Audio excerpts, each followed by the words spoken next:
Good afternoon friends. आज हम देखेंगे पॉलिटी के important MCQs. So let's get started.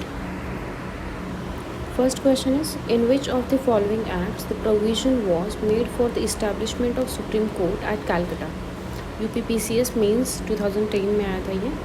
First option है रेगुलेटिंग एक्ट ऑफ 1773, देन है Pitt's India act 1774, then charter act 1813 और charter act 1833। Okay, इसमें क्या बोला है, following acts and provisions the provisions was made for the establishment of supreme court. तो supreme court कभी establish हुआ था, रेगुलेटिंग एक्ट 1773 आया था तब।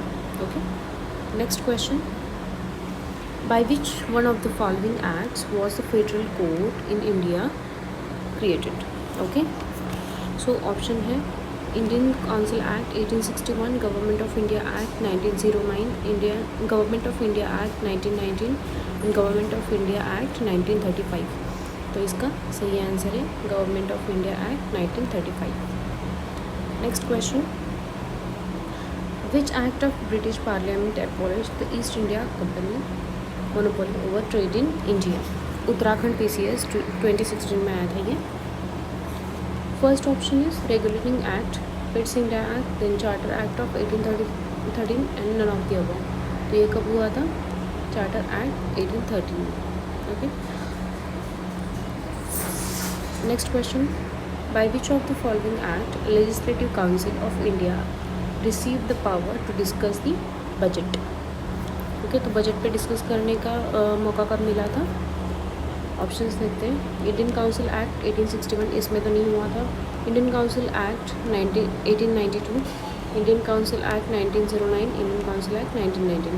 तो ये हुआ था option number 2, Indian council act 1892 में। Next is the federal court of India was established in which of the following year. तो ये पहले ही देखा था हम लोग ने, इसका आंसर है बी, 1937 में हुआ था। 1935 के एक्ट में आया था, 1937 में इस्टेब्लिश हुआ ये। Next is, in the context of Indian history the principles of dyarchy refers to. किसको रेफर करता है dyarchy? First is division of the central legislature into two houses, introduction of double government that is central and state government, then having 2 seats of rulers, 1 in London and another in Delhi. ये तो हो ही नहीं सकता, तो ये eliminate हो गया। Then ये भी एलिमिनेट हो गया, डायरेक्ट सिस्टम, डबल गवर्नमेंट नहीं सेंट्रल और स्टेट में। Then division of central legislature, ये भी नहीं होगा, ऑप्शन डी सही आंसर होगा। Division of the subjects delegated to the provinces into 2 categories. Okay, next question, under which of the following acts direct was introduce at central level. Okay, तो central level में कब establish हुआ था, 1909 में तो नहीं हुआ था। गवर्नमेंट ऑफ इंडिया एक्ट 1919 में नहीं हुआ था। Then government of India act 1935 में सेंट्रल में हुआ था। ओके, और लास्ट है 1947, इसमें तो नहीं हुआ था। ओके, तो इसका सही आंसर है option C, government of India act 1935। Next question is, which of the following act set up dyarchy system at the central level. Okay, तो इसका भी आंसर है option A, government of India act 1935। अभी अभी देखा था हम लोगों ने। Next is the act of 1909 was associated with introduction of separate electorate, decentralisation, dyarchy, legislative council. Okay, तो इसका सही आंसर है introduction of separate electorate. Next is, which of the following acts introduce the principles of constitutional autocracy. The Indian Council Act of 1909, in the Government of India Act of 1919, the Central Government of India Act 1935 और 1947 का act. Okay, तो इसका सही answer है option C, the government of India act of 1935। The Indian legislature was made by cameral for the first time by Indian council act of 1892, Indian Council Act of 1909, the Government of India Act of 1919 and Government of India Act 1935। तो इसका सही answer है the government of India act 1919। Bicameralism first time start हुआ था। Next is, which of the following acts introduce bicameralism legislature at the central. Okay, तो इसका भी same answer है C. Next question, the power of the president to issue ordinance is a relic of, ये कहाँ से आया है? Government of India act 1919, government of India act 1935, government of India 1909 और Indian independence act of 1947। Okay, तो इसका सही answer है option B. Okay, next,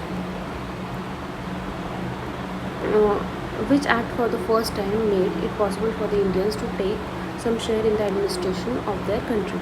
Okay, the first is Charter Act 1833, second is Charter Act 1853, third is Government of India Act 1858, D option D Indian Council Act. Okay, तो इसका सही answer है option A charter act 1833।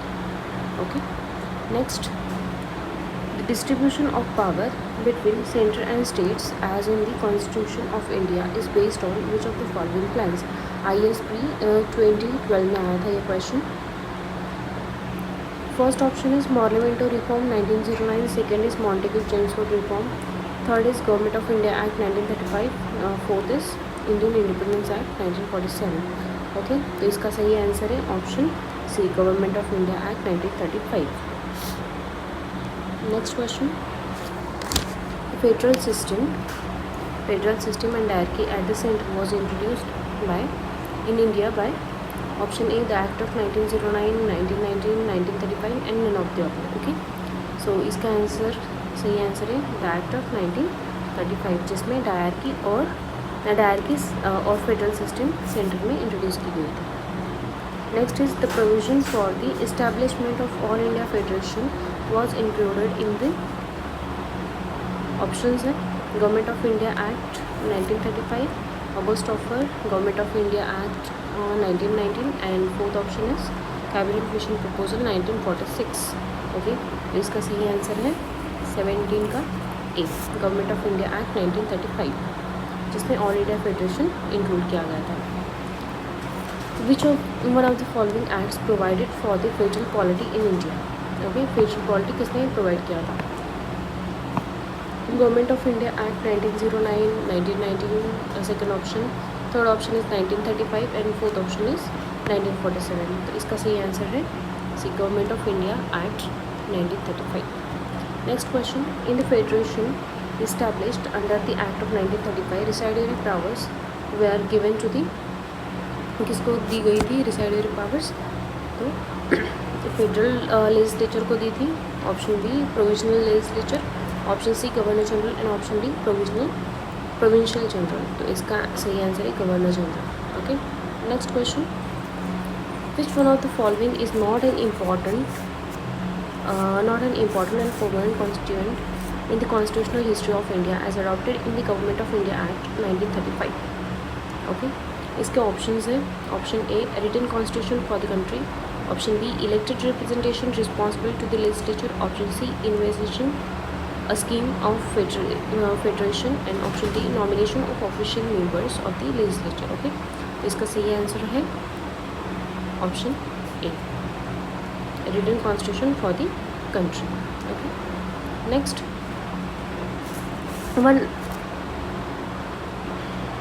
one amongst the following was not a salient features of the Government of India Act 1935. Options है the act provided for an all India federation, option B is residuary subjects were allocated to provincial legislature, then option C it marked the beginning of the provincial autonomy, and option D it abolished hierarchy at the provincial level and introduced it at the center। Okay, इसका सही answer है option B residuary subjects were allocated to provincial legislature. Okay, ये 1935 को बोला था। Next is why is the government of India act 1935 is important? Okay, तो option है option A it is a main source of the constitution of India, then option B it gave independence to India, option C it investigates partition of India and option D it abolishes the native states. इसका सही answer है option A it is the main source of the constitution of India because we took lot of the part from the government of India act 1935 in our constitution. Next question is which of the following acts lead to the separation of Burma from India? Options are first option is the Indian Council Act 1909, second option is Government of India Act 1919, third option is Government of India Act 1935, and fourth option is Indian Independence Act 1947. Okay, तो इसका सही answer है option C, government of India act 1935. Next is the proposal of framing of the constitution of India by an elected constituent assembly was made by, किसके through बनाया गया था? Option A Simon commission, option B is government of India act 1935, option C Cripps mission, और option D is British cabinet delegations. Okay, इसका सही answer है C, Cripps mission के through इसको बनाया गया था. Next is the objective of Ilbert B in the reference to the colonial rule in India was. ISB 2003 में ये क्वेश्चन आया था. ओके, देखते हैं options. To bring Indians and Europeans at equal status as far as the penal jurisdiction of court was concerned. Second option is to put a strict restriction on local press because they were considered anti to colonial rulers. Option C is to conduct administrative services exams in India to encourage Indians to participate in. Okay, and option D is to amend the Arms Act for weapons permit to Indians. Okay. Next is, as per cabinet mission plan in Constituent Assembly to decide allotted member seats in each provinces, one representative was in a ratio to which population?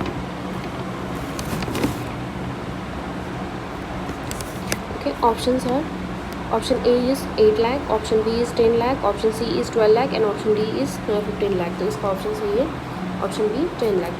Okay, इसका बचा था 25 का. इसका सही answer है to bring Indians and Europeans at equal status as far as the penal jurisdiction of course was concern. ये Ilbert bill इसके लिए बनाया था. Next is who among the following persons was not a member of the cabinet mission.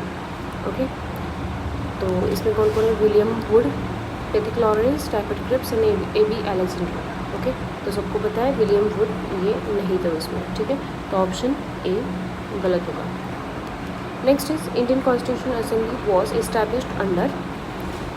First is government of India act 1935, Cripps mission 1942, cabinet mission 1946 and Indian independence act 1947. तो इसका सही answer है option C, cabinet mission 1946. Next is, in the interim government formed in 1946, the vice president of the executive council was ISB 1995 में आया था ये.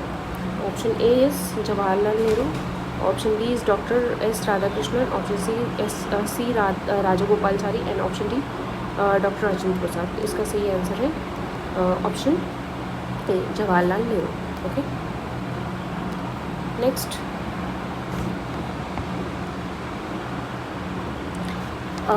who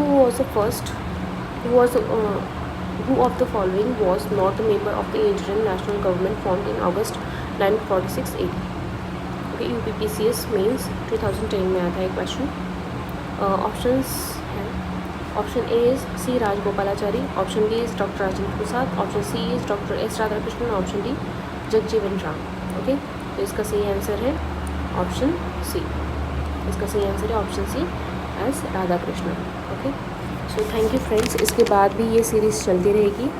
each and every topic of polity will be covered in this series, so stay tuned with the channel and share this video with your friends, like my video and subscribe to my channel.